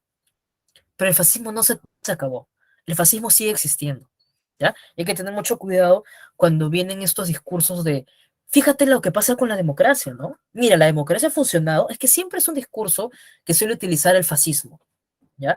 Porque lamentablemente cuando hay crisis y la democracia ha fracasado, y también en esos contextos donde hay un gran temor a que el comunismo pegue, ahí aparecen también los fascismos. Perfecto. Ya he mencionado muchas características como el totalitarismo, ser antidemocrática, ser anticomunista, ser anti, obviamente, liberal, ¿no? Porque es contra de todas las libertades. Pero también existen otras características. Por ejemplo, el llamado monopartidismo. Te vas a dar cuenta que en todos los regímenes fascistas, de a poco se van a dar leyes, como fue la ley de Rocco en el caso de Italia, para que los demás partidos dejen de existir, dejen de funcionar, o van a ser acosados, perseguidos, y finalmente solo un partido sea el que se encuentre vigente y el que controle, el que salga del poder. ¿Ya? Por eso hablamos también del término monopartidismo, es decir, un solo partido es el que está en el poder. Ya les hablé del nacionalismo extremo, incluso, como les digo, vamos a llegar a la radicalización en el caso de Hitler, porque va a sustentar ese nacionalismo en buscar que se unan todo el llamado también pangermanismo, que se unan todos los de origen germano, y eso lo va a utilizar para justificar su expansión y la anexión, ¿no? La invasión y que se anexe otros territorios. Un rato les voy a compartir un mapita para que quede un poco más claro eso, ¿no? Otra característica es que el discurso tiene un toque pues de revanchismo, ¿no? Por eso les digo que es muy importante entender que es una época de crisis, para que tengan una excusa, ¿no? De una revancha. Miren, ¿no? Lo que ha pasado luego del tratado. Mira, y Hitler no fue el primero, ¿ya? En realidad más bien luego de que Hitler participa en la Primera Guerra Mundial, le encargan a Hitler ¿no? Que se introduzca, que entre en este partido este, que se había organizado y que era anti-Tratado de Versalles, ¿no? Y más o menos Hitler va a estas reuniones y se da cuenta que muchos son personas desempleadas o son personas que han participado a veces también en la Primera Guerra Mundial o sea, hay mucha gente que está en contra de las condiciones del Tratado de Versalles, ¿no? Pero simplemente digamos que se juntan y están como que ahí rumiando su cólera, ¿no? Renegando, criticando, pero no hacen más, ¿no? Y finalmente Hitler se convierte en el encargado de propaganda de este partido y finalmente es donde él comienza a hacerse conocido con sus discursos y va ya en un momento a ir a la acción, ¿no? Y a ganarse bastantes seguidores. El antisemitismo, que es el odio, la persecución vinculada a los judíos, eso es exclusivo de el totalitarismo nazi, ¿ya? Eso no lo vamos a ver tanto en el caso italiano o en otros contextos. No te olvides que también hay un culto al líder carismático, hay un Führer, que es jefe, líder, hay un Duce, en el caso italiano, que es algo así como un general, como un guía, hay mucho ese culto al líder carismático. Te decía que también hay mucha captación de jóvenes, ya eso es importante también. Y bueno, tú dirás, profe, ¿y quién apoya esos totalitarismos? ¿Van a apoyarlos a veces la burguesía, la clase media? ¿Por qué los apoyan? Porque tienen miedo del comunismo, tienen miedo del comunismo, ¿ya? Bueno, creo que ya he hablado suficiente de las características, ahora hablemos de los dos casos que estudiamos el día de hoy, que por un lado es el fascismo italiano y por otro lado el nazismo alemán. Aunque en realidad, como te decía, no solo se desarrollaron en estos casos, pero son los casos, vamos a decir, emblemáticos, porque también aparecieron otros líderes vinculados con el fascismo, por ejemplo, en Turquía con Atatürk, que logró ser el primer presidente de Turquía, Metaxas en Grecia, que fue un dictador también fascista en la década del 30, Franco en España, también otro gobierno dictatorial, Mosley en el Reino Unido, organizando la Unión Británica de Fascistas, pero principalmente estudiamos estos dos, como te digo, casos emblemáticos. Hay algo muy importante que tú debes tener en cuenta, y es que tanto Mussolini como Hitler llegan al poder sin hacer un golpe de Estado. Llegan al poder, hasta podemos decir, de una manera, no sé cómo, o sea, quiero decir orgánica, pero vamos a ver un poco en las características para darnos cuenta que no. Pero es bien peculiar, ¿no? Porque es como que, justo como te digo, este temor, este fracaso de las democracias, permite que estos personajes lleguen al poder. Pero repito, lo hacen de manera normal, ¿ah? Aquí nadie hace un golpe de Estado ni nada de eso. Bueno, vamos a ver una vez. Ok, en el caso del fascismo italiano, tenemos como antecedente la fundación del Partido Nacional Fascista, ¿no? En 1929, ahí nomás terminada la Primera Guerra Mundial. El término de fascismo viene de lo fascio, ¿no? El fascio, que es este símbolo que ves en la parte superior central. Los fascios, ¿no? Bueno, como ves acá, son estas ramas que están amarradas, que es un símbolo que viene desde la época romana, que simbolizaba, disculpa, justo la unidad, ¿no? Más o menos por ahí va este símbolo del fascio, que es utilizado en el Partido Nacional Fascista, ¿no? ¿Y quiénes finalmente están en este partido junto a Mussolini? Muchos veteranos de guerra, ¿ya? Van a estar allí. Y no solo se reúnen, ellos salen a las calles, ¿ya? Salen a las calles. Quizás el momento más importante, y como te digo, siempre ten en cuenta el temor que existe, ¿no? Para que luego les permitan a estos personajes llegar al poder. Se vuelve casi como un movimiento paramilitar, ¿no? Los llamados camisas negras, como puedes verlos allí, se reúnen, se visten, o sea, ojo, ya se identifican, se visten de cierta manera, ya están identificados, ¿ya? También son como una suerte de grupo paramilitar, ¿no? Y quizás el momento donde tienen para demostrar un poco de qué están hechos y en qué creen es 1922, cuando hay una huelga general convocada por el sector de izquierda, principalmente, y cuando hay este temor de que esta huelga se salga de control, ¿quiénes salen a atacar a los de la huelga? Las camisas negras, ¿ya? Las camisas negras. Eso es algo. Luego tenemos esta llamada Marcha sobre Roma, donde los principales representantes del Partido Nacional Fascista y obviamente Mussolini a la cabeza caminan hasta donde se encuentra el llamado, pues, este parlamento que existe, porque en ese tiempo Italia tiene una monarquía parlamentaria, ¿no? O sea, está el rey y también está el parlamento, ¿ya? Entonces, ellos van a hacer su marcha, donde vas a ver miles, y esto va a presionar, de alguna manera, a que el rey, ¿no? Y los que están vinculados también a él, por el temor que tienen de que o sea, prefieren tenerlos, digamos, de amigos que de enemigos a los camisas negras, ¿no? Entonces, como te digo, o sea, finalmente esta marcha sobre Roma, ¿ya? Y el que ataquen los camisas negras a la gente que está participando en esta huelga general, o sea, terminan con los huelguistas, les permite tomar el poder. Y yo te decía que Mussolini llega casi al poder por la vía regular, porque por ese temor que hay a cómo van a actuar también estas camisas negras, Mussolini va a ser elegido primer ministro, ¿ya?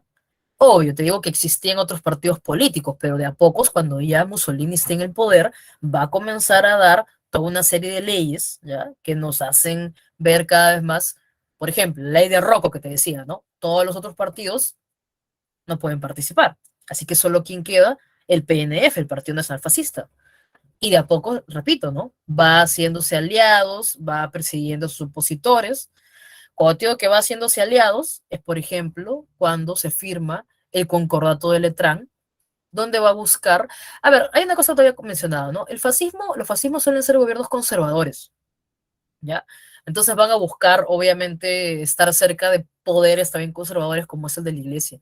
Entonces, por el concordato de Letrán, ¿te acuerdas? No sé si recuerdan cuando la unificación italiana, recuerdo haberles mencionado de que en un momento todos los territorios estuvieron de acuerdo, menos el Vaticano, ¿no? O bueno, lo que actualmente conocemos como Vaticano.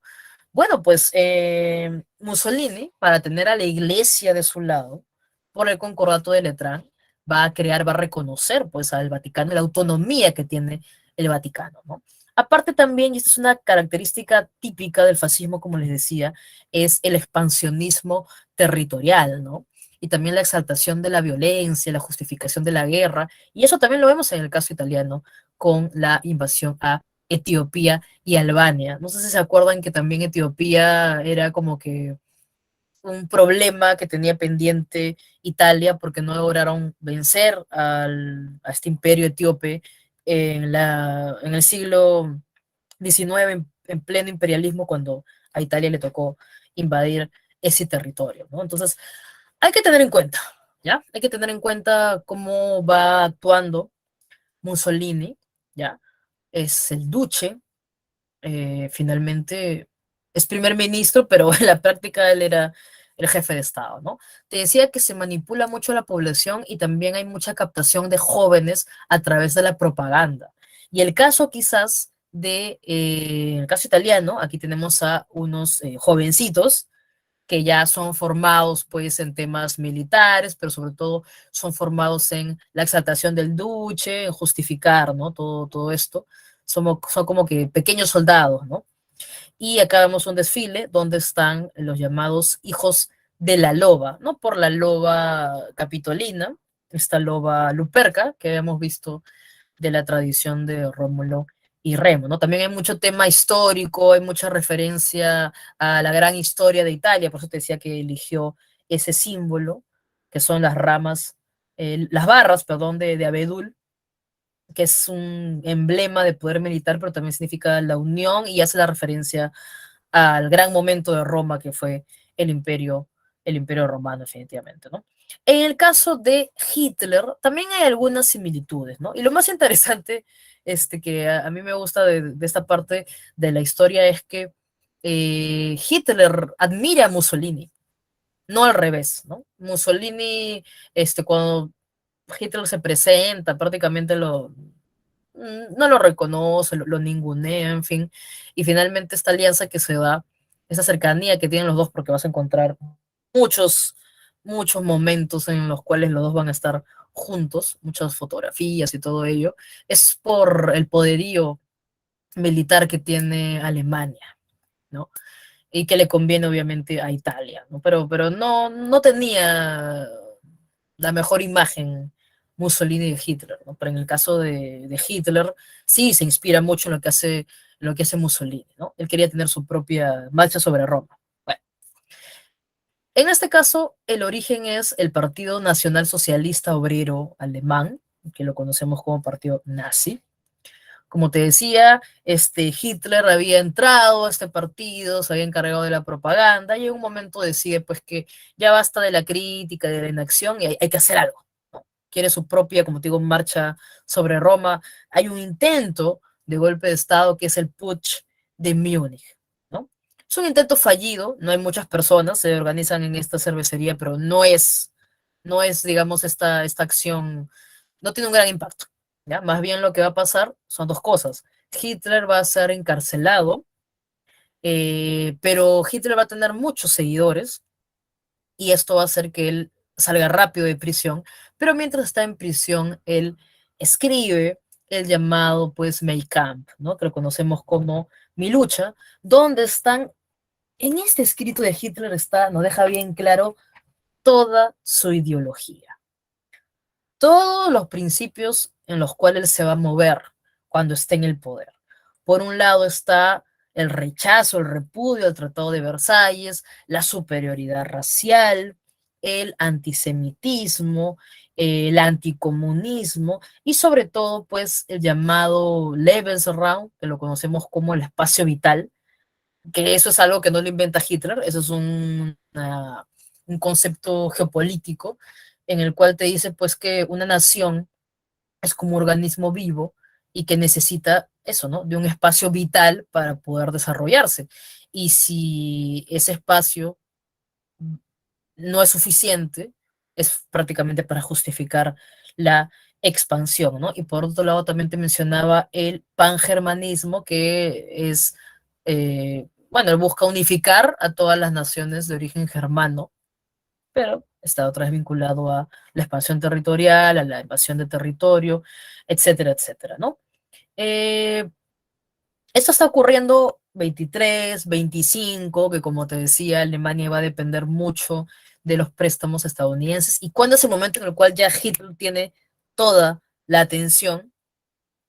1929, luego del crack del 29, Hitler va a tener muchos más seguidores, mucha más popularidad y como te decía también, ¿ah? De manera orgánica va a llegar al poder. ¿Cómo así? Bueno, o sea, el partido nazi participa para colocar, ¿no? representantes en el Parlamento. Y cuando en 1932 el partido nazi obtiene la mayoría en el Parlamento, ese es el momento en el cual van a organizar todo para que sea nombrado Hitler como canciller, ¿no? Y cuando ya es canciller, es lo mismo que cuando Mussolini es primer ministro. En el momento en que es canciller, él ya puede comenzar a perseguir a sus opositores, por ejemplo, ¿no? Dentro de las primeras cosas que ocurren, como fue el incendio en el Reichstag, que es el incendio del Parlamento, este incendio que se sabe, se presume también, ¿no? Se presume, pero también ya se sabe que el partido nazi estuvo detrás de este incendio, lo que querían era principalmente culpar a los comunistas, ¿no? Para también hacer una persecución por todos los partidos que tengan esa ideología, ¿no? También de a pocos él va a comenzar a darse la potestad de decidir por encima, ¿no? Es la ley habilitante. Lo único que va a hacer comenzar es asumir, ¿no? A sumar, disculpa, todos, asumir las decisiones, a sumar todo el poder prácticamente, ¿no? Y vemos algunos carteles de propaganda nazi, la propaganda es muy importante, ¿ya? Goebbels, que era pues el encargado de la propaganda, en lo que es el nazismo, los símbolos, está el águila imperial, la imagen de Hitler, la imagen de la gente desempleada, y luego de que es otro cambio con Hitler, que la carretera, que en fin, que eso es algo que ya existía desde antes, ¿no? En fin, mil cosas. Es importante mucho la propaganda también para los fascismos, ¿no? Y finalmente tenemos pues las leyes antisemitas que van desde lo más básico hasta ya los terribles campos de concentración, ¿no? O sea, en un principio a los judíos, bueno, les prohibían que realicen, bueno, lo dejaban sin trabajo, ¿no? Les prohibían que realicen ciertas actividades, luego comenzaron a confinarlos en guetos, en lugares, ¿no? Tenían que identificarse cosiéndose en su ropa esta estrella de David, pero ya de a poco se va en camino a lo que es ya la solución final, ¿no? Porque lo que muchas veces se hacía era, los recluían en los campos de concentración para que hagan trabajos forzosos y muchas veces los fusilaban, por ejemplo, ¿no? Pero cuando ya buscan eliminarlos en grandes mayorías es donde va a aparecer ya la solución final, que es la cámara de gas, ¿no? Que vamos a también ver a lo largo de em, la Segunda Guerra Mundial, sobre todo, ¿no? Son dos casos los que observamos como fascistas, pero para que veas que no solo el fascismo, o bueno, que el clásico fascismo es perseguir al comunismo, ¿ya? Pero también, o sea, si analizamos todas las características de propaganda, totalitarismo, monopartidismo, nacionalismo extremo y todo ello, también se cumple en el caso de Stalin. ¿Ya? Así que también, por eso te decía, el fascismo no se acabó con Hitler, también existen nuevas formas de fascismo, ¿no? Y el caso de Stalin salvo por el componente comunista, que en este caso no es enemigo, así que también puede haber un fascismo comunista. El mejor ejemplo es Stalin, ¿no? Ya hemos mencionado que él va a establecer los llamados planes quinquenales, va a buscar convertir de a pocos y va a lograr convertir a Rusia en una potencia, lamentablemente, como te digo, mucho a costa de sus habitantes. El régimen de Stalin también es un régimen dictatorial, ¿no? También está otro ejemplo, que es el caso de Francisco Franco. Francisco Franco también y lo que es la Guerra Civil Española, que solo va del 36 al 39, pero que va a permitirle a él. Acá también vemos lo mismo, ¿no? Hay, por un lado, un sector más conservador y hay, por otro lado, un sector más vinculado al socialismo, ¿no? De cierta manera, un poco más liberal, si queremos ahí entenderlos. Y finalmente vamos a ver a los republicanos, que son los socialistas, y por otro lado los nacionalistas, que es la gente de la Falange y la gente vinculada con Franco, ¿no? ¿Por qué es tan importante la guerra civil española? Bueno, principalmente porque si bien España se va a mantener neutral durante la Segunda Guerra Mundial, la Guerra Civil Española se da años antes del estallido de la Segunda Guerra Mundial. Y bueno, obvio, ¿no? Son españoles versus españoles, como te digo. Están por un lado los llamados nacionalistas, que es la gente conservadora, que es los que quieren que siga, pues, los que apoyan al rey de España, o la monarquía española, que existe hasta la actualidad. Está la iglesia, está el ejército, están los falangistas y está Franco. Y por otro lado está la gente más liberal, los anarquistas, los socialistas, llamados republicanos, ¿no? Entonces los dos se van a enfrentar, finalmente Franco va a establecer una dictadura, pero acá lo interesante es que la Guerra Civil Española sirve para que midan fuerzas, para que prueben también la tecnología bélica en suelo español, ¿no? Porque a los republicanos los va a apoyar, pues, Stalin, por un lado, ¿ya? Y también a los nacionalistas, pues los va a apoyar Hitler, ¿no? Por otro lado, ¿no? O sea, la Unión Soviética y también creo que en menor medida, pero también Francia va a estar apoyando a los republicanos y por otro lado Alemania e Italia va a estar apoyando a Franco y finalmente pues Franco va a lograr la victoria, como te digo, va a establecer una dictadura y la guerra civil tiene también, la guerra civil en España también hay mucha literatura sobre eso, películas, mucha información, mucha investigación. Recuerda que él gobierna hasta 1975, ¿no? Y hay mucha época de persecución, creo que el mismo García Lorca murió en ese tiempo, en fin. Claro, porque la parte de comunista era también homosexual, ¿no? Entonces imagínate cómo es cuando un gobierno conservador está en el poder, ¿no? Entonces hay algunos carteles. Ah, bueno, para que veas que también los símbolos son muy importantes, acá ves el símbolo de la falange española y era el símbolo de los reyes católicos, ¿no? Para que veas también cómo se hace incluso el uso de elementos o la reminiscencia a la historia, ¿no? Bueno, también es importante que sepas la guerra civil porque aquí miden fuerzas antes del inicio de la Segunda Guerra Mundial. Ok, llegamos entonces a la Segunda Guerra Mundial. Yo rapidito nada más quería enseñarte este mapita que tengo por acá para que entiendas un poco más cómo se han ido organizando las fuerzas, ¿no? Antes del estallido de la Segunda Guerra Mundial, ya se ha ido formando lo que vamos a conocer como el eje, donde se va a encontrar Alemania, Italia y Japón, ¿no? Este mapita nos muestra esta ideología que, como te digo, es un principio geopolítico que apoya, ¿no? Y en el que cree Hitler, que es la llamada la conquista del espacio vital. Ya sabes, ¿no? Es ver a Alemania como un espacio, como un organismo vivo que necesita desarrollarse y para esto él no es otra cosa que la justificación de la expansión territorial. Entonces, desde que Hitler se encuentra en el poder, acuérdate que luego de la ley de habilitación ya tiene el poder total en 1933 aproximadamente, lo que él hace es comenzar, ¿no? Ahí lo que ves es lo que está más rojo, es Alemania en un principio, y todo lo que está así como que en un rojo un poco más claro son todos los territorios que se han ido anexando, ¿no? El Sarre, a Renania, Austria, los Sudetes. Fíjate cómo va creciendo Alemania, pero no solo eso, también va a comenzar a buscar aliados, ¿no? Como puedes ver, esas líneas en rojito son las alianzas que va a firmar. Bueno, antes incluso, ¿no? O sea, va a firmar en 1936 una alianza anticomunista, eso significa anticomintern, es la alianza anticomunista, un pacto anticomunista con Japón. Luego va a el mismo pacto con Italia, ya con España también. Aparte ya tenía en 1936 Alemania con Italia su propio pacto, que es el pacto de acero, ¿ya?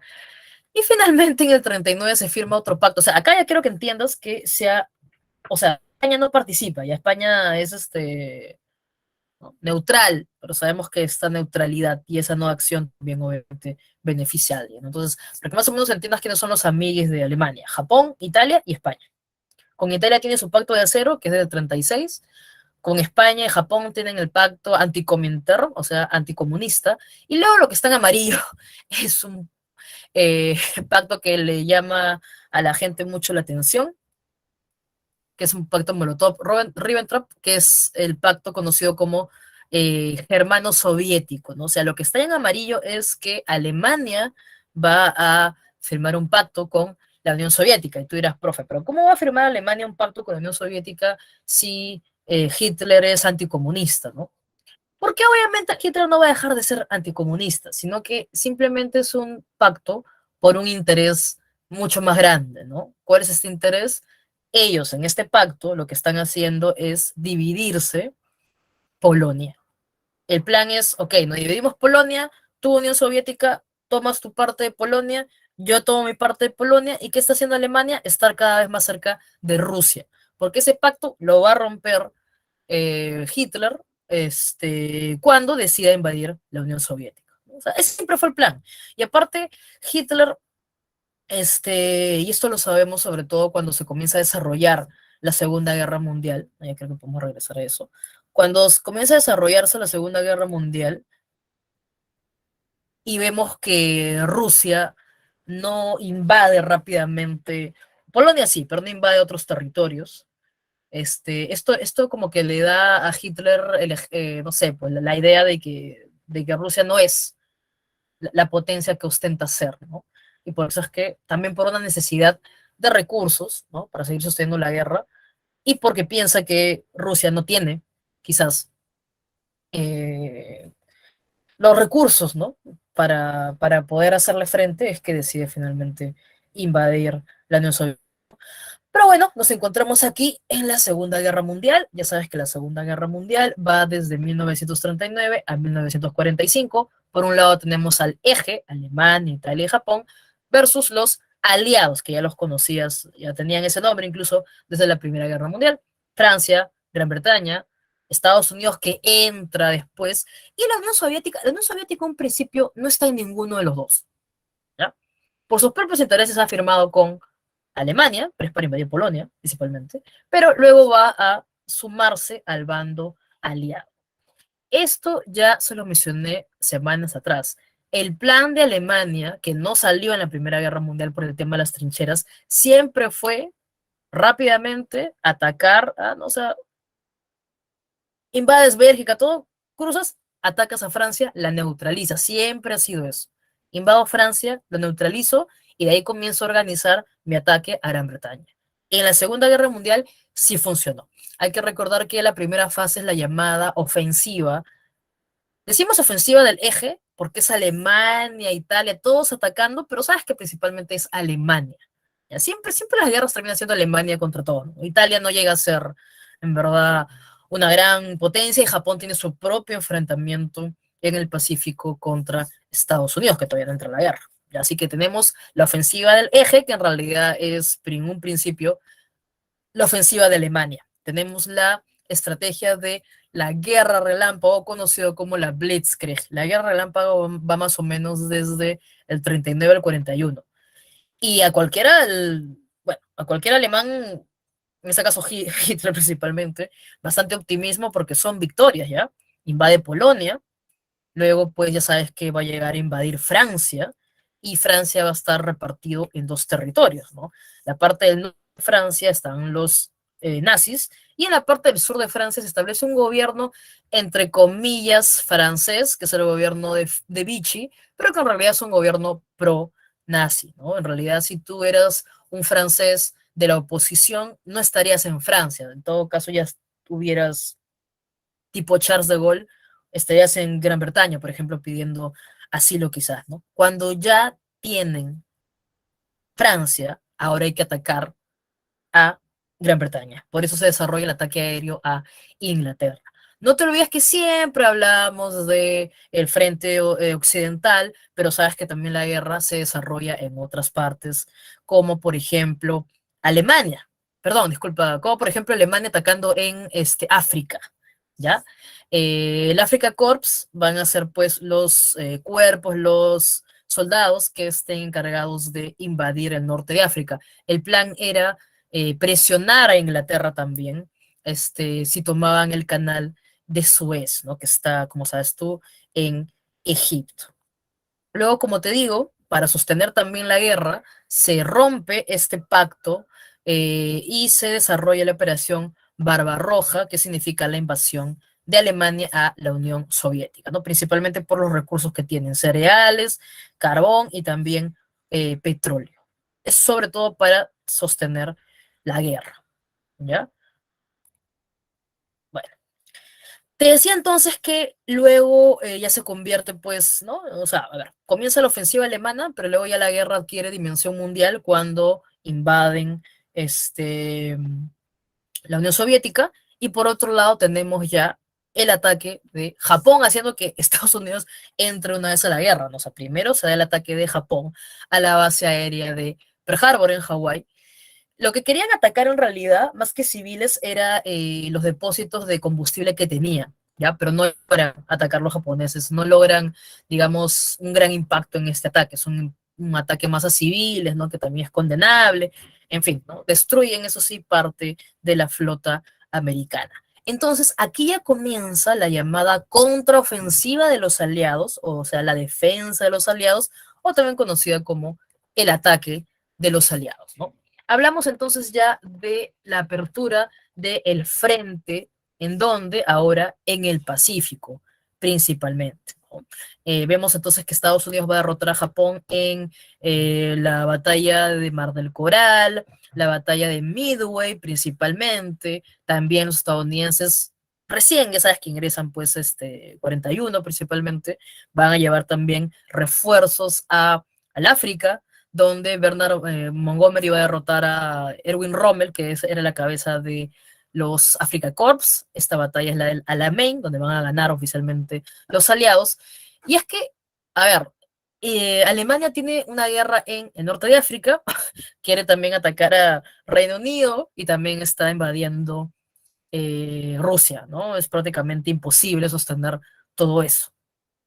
El ejército rojo va a derrotar al ejército nazi en la batalla de Stalingrado, ¿no? Y ahí tienes esta imagen típica, súper icónica de cuando llegan los rusos a Berlín, ¿no? A tomar Berlín. Bueno, ya sabes que esta fotografía ha sido retocada por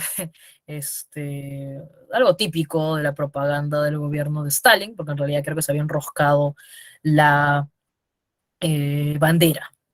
Entonces, los Africa Corps ¿no? retroceden, ya han sido derrotados, luego de Stalingrado, luego de Kursk, ya es evidente que los dos han ganado los alemanes. No hay que olvidarnos que también ya Italia ha sido conquistada, incluso más adelante ya se va a, bueno, a ejecutar a Mussolini, y por eso es que Mussolini y compañía creo que los cuelgan, o sea, su muerte es muy terrible y esas noticias llegan a los oídos de Hitler, por eso que Hitler decide prácticamente suicidarse, ¿no? ¿Cuándo es el punto donde ya nos muestra la victoria de los aliados, ya la consolidación de la victoria?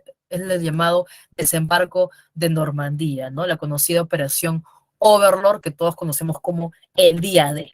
El día D es un término que se utiliza hasta la actualidad como el día decisivo, ¿no? El desembarco en Normandía no fue otra cosa que un desembarco de tropas en las costas de Normandía, o sea, las costas en Francia, para recuperar ese territorio, ¿no? Entonces tenemos ya la derrota oficial del eje y el final de la guerra que va del 44 al 45, donde, como te decía, el ejército rojo ruso toma Berlín, Alemania se rinde, van a darse todas estas conferencias para ver en qué términos va a ser la paz y también cómo nos vamos a dividir los territorios que hemos ganado.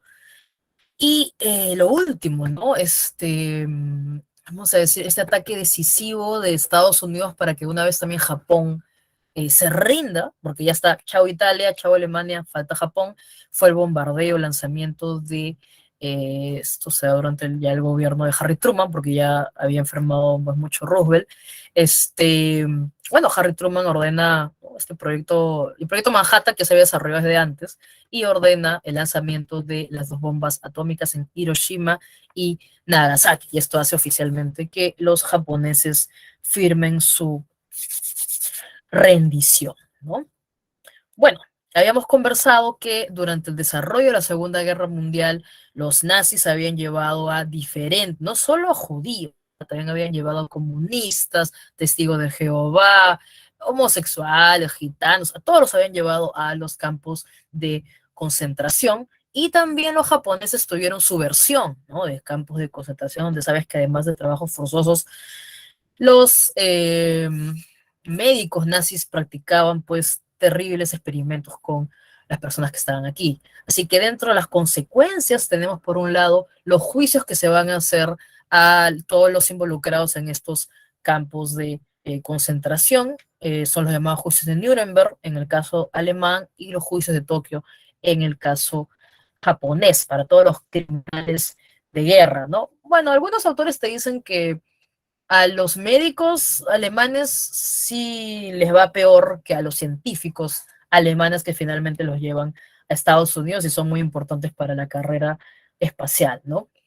Así como después de la Primera Guerra Mundial se había establecido la Sociedad de Naciones, que la idea era brindar la paz, ¿no? Etcétera, etcétera. Y no sé, pues, ¿no? Cuando hay algún, a ver, es un poco complicado quizás explicar eso por un tema de tiempo, pero después de la Primera Guerra Mundial que se crea esta Liga de Naciones, o la Sociedad de Naciones como es conocida luego, la idea era que cuando se vea una nación que se estaba expandiendo, que tenía ambiciones, y lo hicieron con Italia y luego también con Alemania, se le embargue, por ejemplo, el petróleo, ¿no? O sea, hay maneras como que de presionarlo para que deje esa actitud, ¿no? Pero bueno, lo hicieron con Italia, no funcionó, también le llamaron la atención por decir hacia Japón, luego también Alemania, pero había un cierto temor también, por eso es que fracasa la Sociedad de Naciones. Por eso es que después de la Segunda Guerra Mundial se crea una entidad similar a la Sociedad de Naciones, que en este caso es la ONU,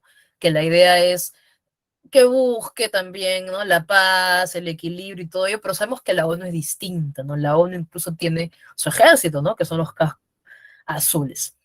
Bueno, otra cosa también que se va a dar como consecuencia es la llamada Guerra Fría, que como les decía, este, Estados Unidos y la Unión Soviética son las dos potencias que van a resultar de esta Segunda Guerra Mundial. Obviamente, las economías francesas y británicas van a ser afectadas. Y otra vez tenemos ya no solo a Estados Unidos como después de la Primera Guerra Mundial, sino también a la Unión Soviética, que van a ser los dos gigantes en pie después de la Segunda Guerra Mundial. Pero ojo, fueron aliados, pero si los miras bien, no son iguales, ¿no? El comunismo está por un lado y el capitalismo está por otro lado. Entonces es evidente que ya no son aliados, ya se acabó la guerra, así que ahora más bien va a comenzar un enfrentamiento ya entre ellos, ¿no? Que es la Guerra Fría. Pero también hay que mencionar que dentro de las condiciones que se discutieron porque son diferentes conferencias, ¿no? En Teherán ya están conversando sobre qué hacer con Alemania, también generan el acta para fundar la ONU, pero ya en Yalta ya se está conversando, Yalta ya es en febrero, creo que del 45, porque Teherán todavía es en el 43, en Yalta, que por ejemplo ahí ves que está Roosevelt, Churchill y también Stalin, ya están conversando cómo se va a dividir Alemania, ¿no? y la división de Alemania se va a dar entre los ganadores. Se va a dividir en cuatro prácticamente Alemania, un lado lo va a ocupar Estados Unidos, otro lado Francia, otro lado Gran Bretaña y otro lado la Unión Soviética. Así que aquí también, cuando se repartan Alemania, ya sabes que Alemania estará dividido entre cuatro, pero ojo, que los alemanes se van a dar cuenta que hay una gran diferencia entre el lado que están ocupando los aliados y el lado donde están ocupando los soviéticos, ¿no? Entonces, bueno, ya para terminar, nos toca hablar de la Guerra Fría. Acá solo vamos a ver un primer episodio. La Guerra Fría, con su mismo nombre, lo dice. ¿Por qué le decimos fría? Porque fue un enfrentamiento indirecto. ¿Ya? Nunca vamos a hablar durante la Guerra Fría, que va del 45, que termina la guerra, hasta 1991. No vamos a hablar de una guerra entre Estados Unidos y la Unión Soviética, no. Sino más bien vamos a hablar de una guerra de terceros. Es decir, que la influencia de Estados Unidos y la influencia de la Unión Soviética van a mover a terceros. Vamos a ver la guerra pues en Vietnam, la guerra en Corea. En ningún momento decimos Estados Unidos y la Unión Soviética, no. Pero esta rivalidad, esta tensión va a llevar a influir en terceros que sí van a entrar en conflicto, ¿no? Entonces, es una confrontación, es una competencia entre Estados Unidos y la Unión Soviética. El mundo va a quedarse dividido, como puedes ver acá, ¿no? Y que solo estamos mostrando un poco de, de lo que de lo que es el mundo, pero va a quedar dividido porque cada uno de los países, cada una de estas potencias va a buscar ejercer su liderazgo, jalar a la gente, por decir así, para su lado, ¿ya? De diferentes maneras, ¿no? Yo te apoyo económicamente, yo te voy a defender de cualquier ocupación, entonces esto es la Guerra Fría. No te olvides que va del 45 hasta lo que es el 91, que deja de existir la Unión Soviética, ¿ya?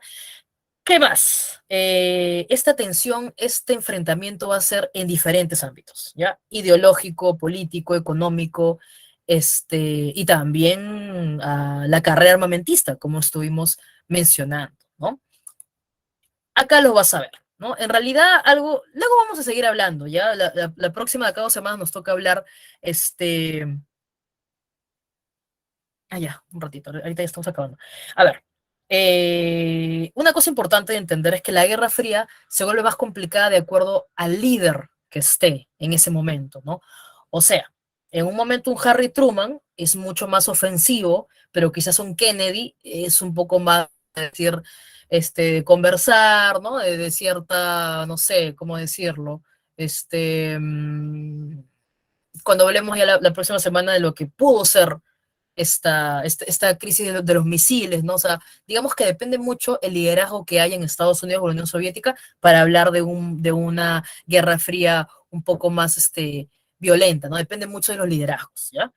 Bueno, les decía que por un lado tenemos diferentes planes económicos que se van a dar, como por ejemplo el Plan Marshall, que va a ser del lado de Estados Unidos para Europa Occidental.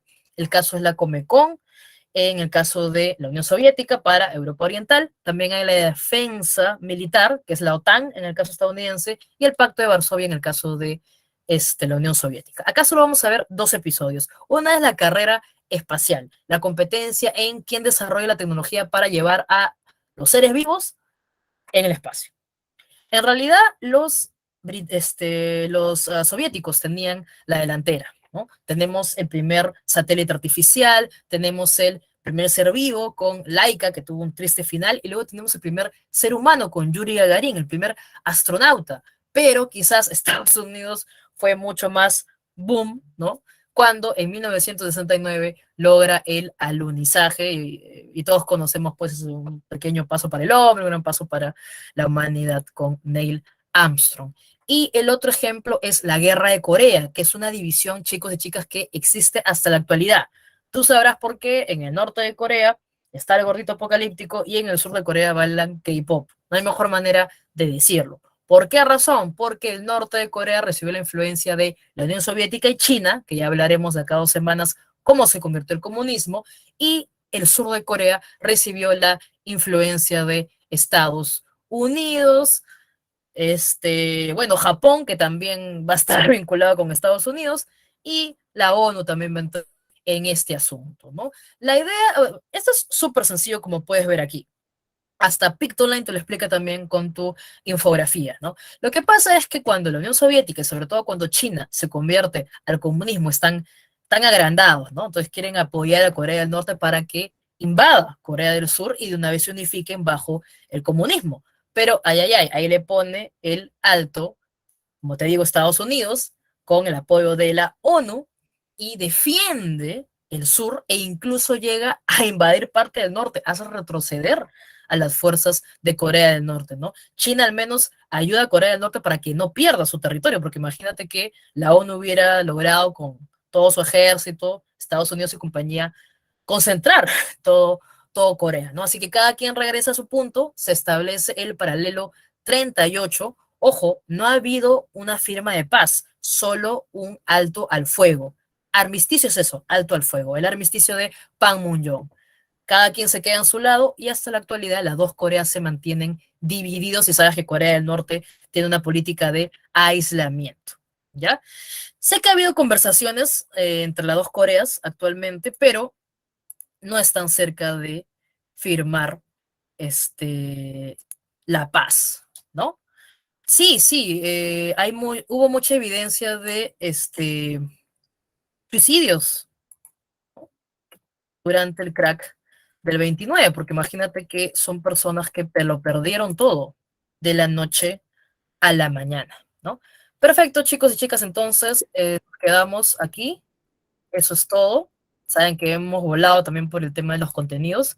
Así que por favor, ya saben que si faltó algo, no duden en consultar, por favor, en su sala de multichat, por favor, que siempre están ahí los profesores, profesoras también, para contestar cualquier duda que tengan. Listo, conmigo eso es todo por hoy. Nos vemos. Listo, profesora, gracias. Tenga buena tarde. Chao. Igualmente. Chao, chao.